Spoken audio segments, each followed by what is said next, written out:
Ladies and gentlemen, boys and girls, children over the age of 18, I'm Tez, and that's Travis, and we are your favorite LOs. And on this special edition of Your Favorite LOs, we just wanted to talk to you because we've been gone for a while. So we just wanted to catch you up to speed and let you know we're back. Take a few seconds, go get something to drink, and we'll be right back to share what's been going on with us. See you in a few.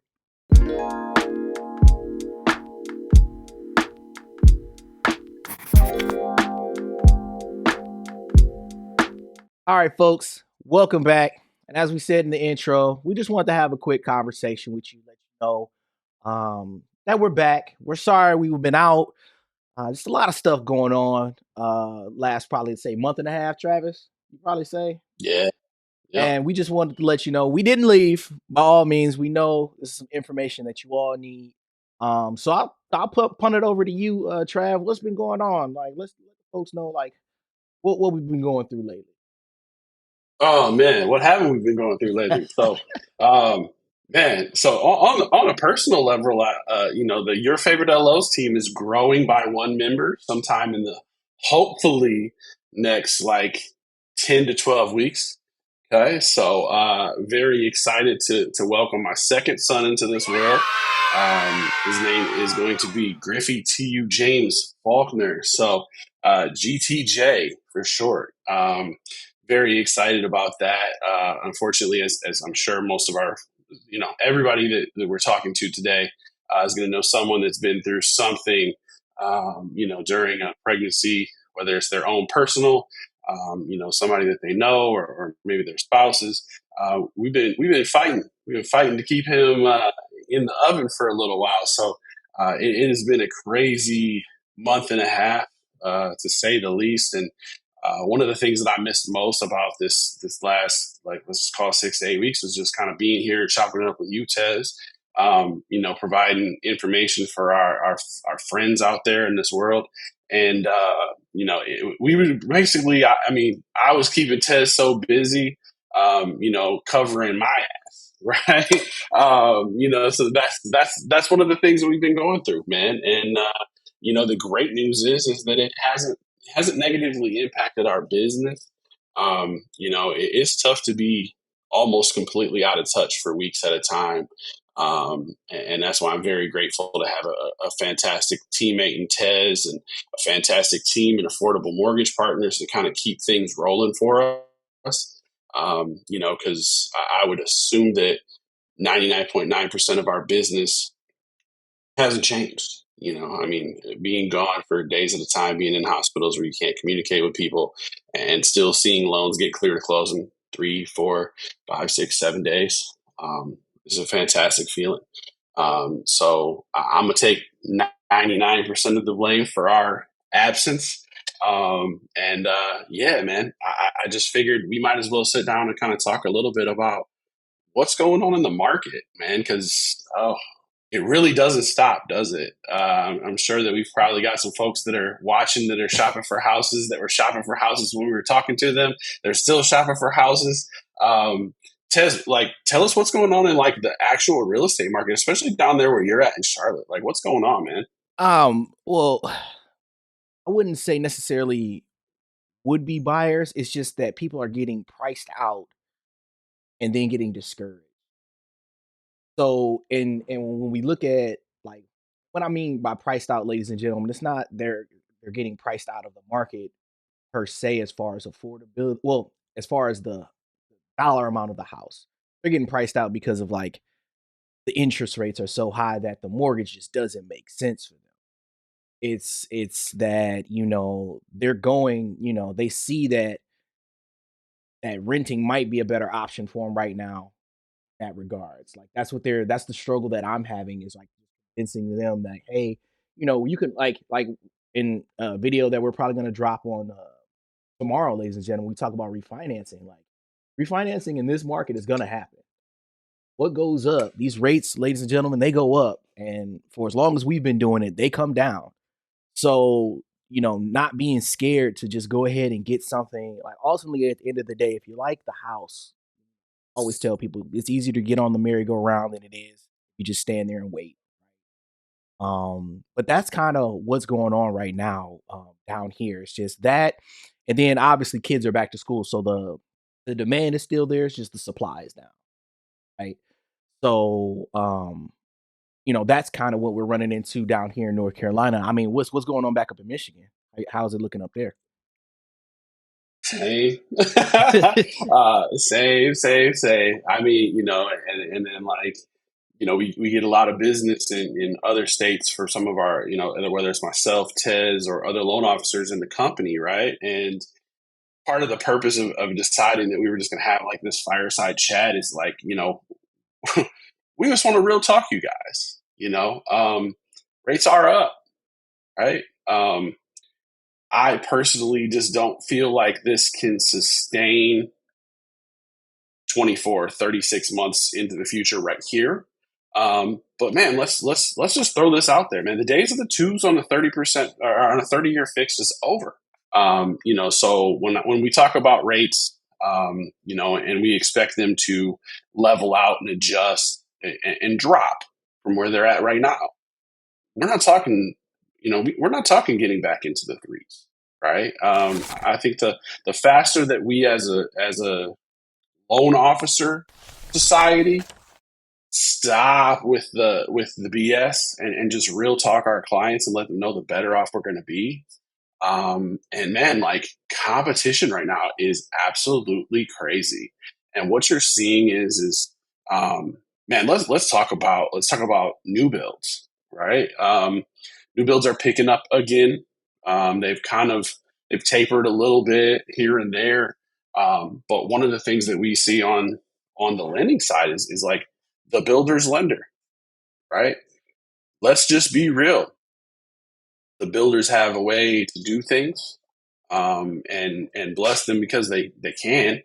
But when they take a client and they guide them, I'm not going to use that S word, but when they guide them to a lender who's willing to write a loan at a loss, the reason why they're willing to write that loan at a loss is because the back rooms of mortgage companies everywhere is this acceptance of every loan that you write today is going to be 2 to 3 refinances in the next 9 years, right? So some of your really big banks that have lots of coffers where now investments are up, they're using those funds to write what are called portfolio loans that don't really have to follow any sort of rule book other than the rule of profit, right? So, as you go out and you're looking at these places, I want to arm you as a consumer. Understand that you're going to see rate fluctuation in the market today. The reason why brokers like Tez and I are becoming more and more the norm, and your retail lenders are fizzling out because Tez and I have avenues with 20, 30 lenders to find a place for more and more people, right? So as you're seeing those homes, when you see those new builds, if you see that sign in the front yard that says the lowest rates out there, understand that sometimes that comes at a higher cost, right?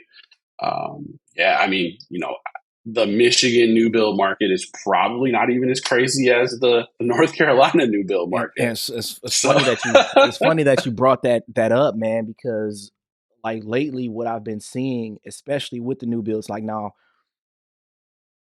I kind of want to talk to people about. I get the idea of wanting to get a new build, um, but it comes with a whole bunch of risks.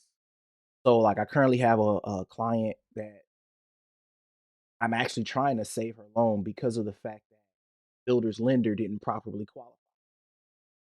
Now she has a big deposit that's on the line. And what happens is with those new builds, lose that deposit if you can't close on the loan. So it's kind of sad what I'm seeing in that avenue because this isn't the first time I've seen it, Travis. I've seen it multiple times where a client will be like, "Hey, I put down 15, 20, $30,000 to secure this lot." And when it comes time to close the loan, they can't get the loan closed because of something that is regarding to the loan. Now, I'm not saying that all new builder lenders are negligent, but I've seen this more happen, like more than 4 or 5 times. So I'm not going to say it happens all the time. So getting this, another eyes on the loan, a set of eyes, so especially some like mine or Travis's, can really set you up for success when you're dealing with that. Because we can just be honest, I've had this conversation with many clients. If a builder's lender is giving you 20, because that's what I'm seeing down here, 20 grand to close on their loan, by all means, I'd be a fool to tell you not to take care of your business and God bless you. Just remember me when it's time to refinance, right?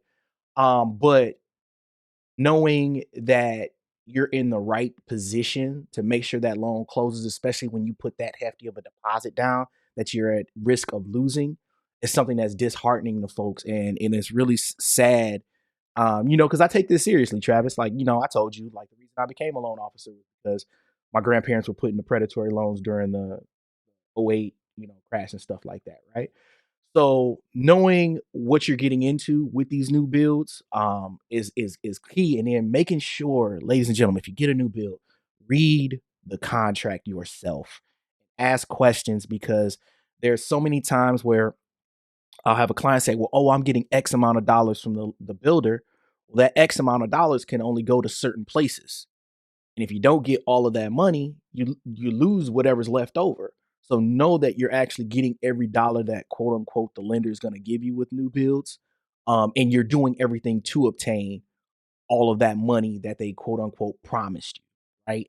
So, I mean, that's kind of, my little soapbox, Trav, because I've seen that far too often with new builds in that regards. Um, else? It Oh, says, quick question on oh, that. what up? So we talked about this is something we see here. I mean, you tell me if it's the same in North Carolina, but obviously we have different climates, Mhm. right? And one of the things that I run into way more than I really should, okay, and it's still happening. It was public knowledge during the pandemic when there was a lot of shortages, but what about the timeline for some of these homes to be built and how that can impact the financing, right? Oh, Like oh, I, I had a 100%. I had a client in Florida where we don't really have other than your hurricanes, right? But I mean, I had a client in Florida that it took them close to 2 full years to complete the home. That client's financial life had completely and totally changed 2 or 3 times over the course of that. I think it was 20 months. And not only that, but this person was starting to build this home and was thinking they were going to be moving in 4 to 6 months. And the rates were in the threes. And even if they hit 4 to 6 months, the rates are in the fours. And now you're closing on a loan at 7.5%. So it's like, let's not forget that piece. So, It might not be bad loan officer work up front either. That client. I've had many clients that come to me that like, yeah, Mr. and Mrs. Client, like when the rates were at 5, you were doing okay, and then you run into the people that still qualify, but the payment shock, right? Like, hey, how did we go from $2,500 a month, including taxes and insurance, to 32? Like, how did we get here, right? So that's a huge thing too, and it speaks to the same thing that you do, which is read your contract, understand your contract.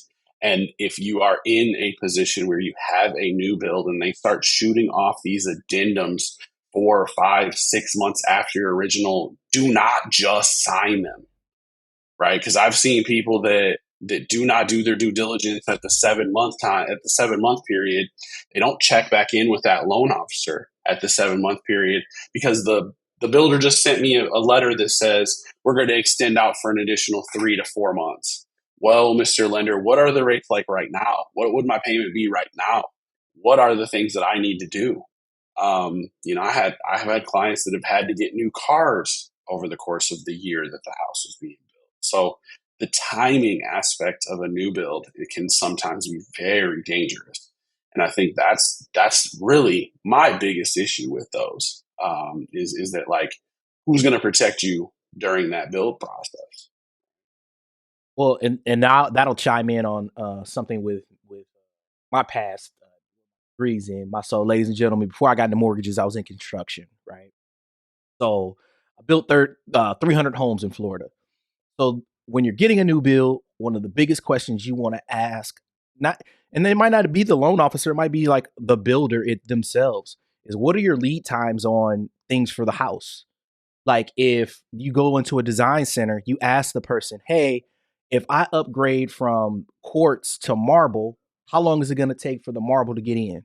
Because that can delay a month, and you, Lord knows, we've seen what interest rates do in 2 days, let alone what a month will do, right? So you want to ask those questions, and I know this isn't common knowledge, and it's only common because of the stuff that I did in my past, right? So I'm letting you all know, like when you're looking at a new build, something like that, ask like realistically, what are lead times on things, especially changes and additions that I do to just the base model, because I'm sure they have like the base that you get, I'm sure they could probably crank that out in the time they tell you, right? But if you're ever going to upgrade or do anything to that actual base model of the home that you want to make your home, ask that question like, hey, what are the lead times? How is this going to affect you actually being able to, complete my home in the time that you say that you're going to complete it in? Because, in the back of your mind, interest rates change daily, hourly sometimes, right? So, but then also we can also punt to some of the due diligence on the loan officer themselves. Like, hey, if you have a client that has a new build, like just constantly checking in on them, seeing where they're at, like things that we do on a normal basis. Like, hey, when you're, we are pre-approving the look-ins, we reach out to them. Hey, how you doing? Okay, this is what the market's looking like. Making sure you have that kind of person, a loan officer on your new build is key, right? But I mean, that's the only thing that I wanted to chime in on because, like you said, something that usually would have took 4 to 6 months, I'm guarantee you, if they built that baby new, it was because of lead times. And back then, at that time, 2020 during the pandemic, they couldn't get drywall over here, right? So that is a good, little tidbit for y'all, a little nugget. But yeah, no, it's that. I mean, that's all I got to say on the topic with that. Anything else you want to touch on, Trav? Because I know we wanted to keep it short today, just letting people know what was Yeah, going on. yeah. Yeah, well, let's breeze over rates real quick. Okay. Let's just set the people up for success. What they can expect. Okay. Um, Personally, my own business right now, I'm not encouraging people to pay 2 points to get an interest rate in the mid sixes. Okay. Interest rates without points right now, depending upon your qualifications, are going to be in the high sixes, low to mid sevens. Let's just throw that out there right now. Okay. We've done some other videos on FHA loans, their benefits. FHA loans are better options for more clients now than there have ever been. Given the competition in the market, they're not yet being used as much as they should be. I have FHA clients that are having to write conventional offers, therefore getting those conventional offers accepted and having to take the route of a conventional loan. The biggest difference in the FHA product nowadays is it's always been a little bit better on interest rate for those of us with less than amazing credit. And recently, there were some changes that were made that will lower the mortgage insurance that's made that payment even more palatable during these high interest rate times. Okay. Um, Interest rates follow closely the 10-year treasury. Okay. So if you want to do a little homework yourself, hop on Market Watch when we get off this video and click the 1 year view of the 10-year treasury. Okay. Now they don't follow, like, it's not step for step, right, Tez? Like, it's not going to be like this one goes up just slightly, this one goes like, there's a lot of other things that follow.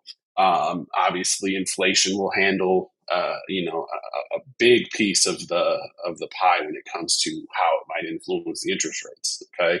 But the truth of the matter is as we shoot this video in early September of 2023, interest rates are in the sevens. Let's just call it like it is. Okay.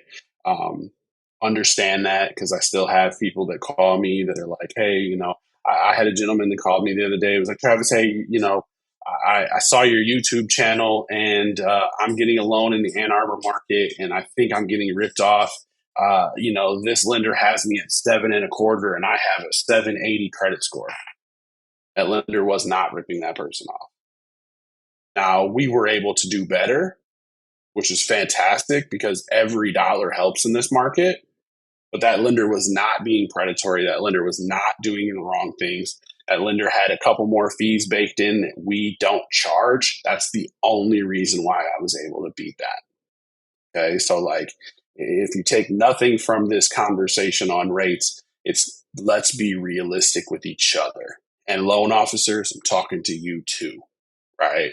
I do not have the capacity to tell you guys how many times I've seen in the last couple of weeks 6.99999 with 2.5 points just so you can show someone a six, right? And as a consumer, understand the difference when we get into paying points.